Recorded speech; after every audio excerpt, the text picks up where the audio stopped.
दक्षिण चीन सागर में बसा पगासा द्वीप, जिसका नाम उम्मीद है, इन दिनों खबरों में छाया हुआ है। यह द्वीप इतना छोटा है, सिर्फ 37 हेक्टेयर, कि इसे देखकर लगता है जैसे समुद्र में तैरता एक छोटा सा टुकड़ा हो। फिर भी इस छोटे से टापू पर करीब 300 लोग अपनी जिंदगी बसर करते हैं। लकड़ी के छोटे छोटे घर, नीले हरे समुद्र में मछलियां पकड़ने वाली नावें और रेतीली जमीन पर उगाई गई सब्जियां।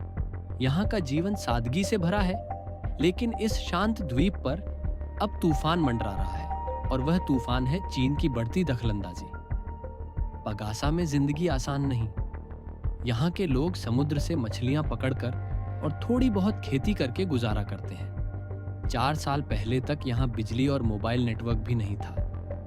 अब हालात थोड़े बेहतर हैं।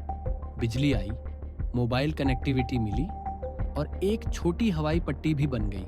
लेकिन फिर भी यह द्वीप मुख्य भूमि से इतना दूर है कि हर चीज के लिए फिलीपींस के पालावान द्वीप पर निर्भर रहना पड़ता है। लेकिन अब पगासा की शांति को भंग कर रहा है चीन का बढ़ता दबदबा। बीबीसी की एक रिपोर्ट के मुताबिक पगासा के पश्चिम में चीनी जहाजों की एक पूरी फौज तैनात है। नौसेना, तटरक्षक बल और तथाकथित समुद्री मिलिशिया।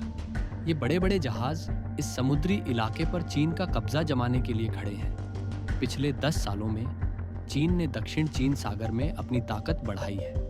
उसने डूबी हुई मूंगा चट्टानों पर कब्जा कर 3 बड़े हवाई अड्डे बनाए और सैकड़ों जहाज तैनात किए।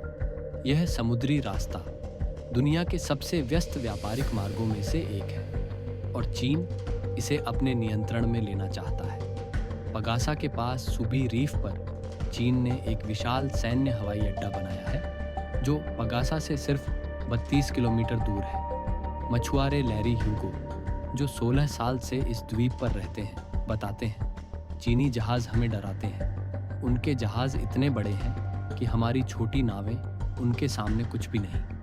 वे करीब आकर हॉर्न बजाते हैं, हमें भगाने की कोशिश करते हैं। पहले हम दूर तक मछली पकड़ने जाते थे, लेकिन अब पास में ही रहना पड़ता है। यहाँ मछलियाँ कम हो रही हैं और जीविका चलाना मुश्किल हो गया है। लैरी ने 2021 में एक वीडियो भी बनाया था, जिसमें चीनी तटरक्षक जहाज उनकी नाव को टक्कर मारने की कोशिश कर रहा था। यह वीडियो वायरल हुआ और लैरी को थोड़ी पहचान मिली। पगासा को लेकर फिलीपींस का दावा मजबूत है। यह द्वीप ठोस जमीन पर बना है, न कि कोई डूबा हुआ रीफ या रेतीला टापू।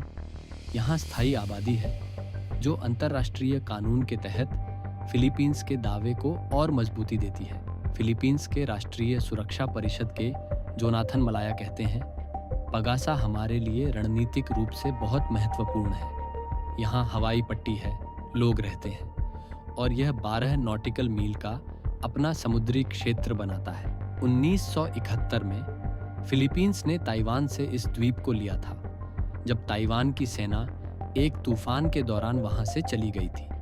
1978 में इसे औपचारिक रूप से फिलीपींस में शामिल किया गया।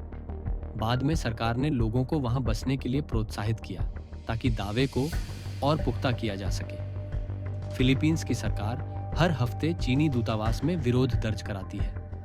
लोग कहते हैं कि हमें अपनी जमीन पर डटकर खड़ा होना होगा, लेकिन चीन की ताकत के सामने फिलीपींस और वियतनाम जैसे देशों को मुश्किलों का सामना करना पड़ रहा है।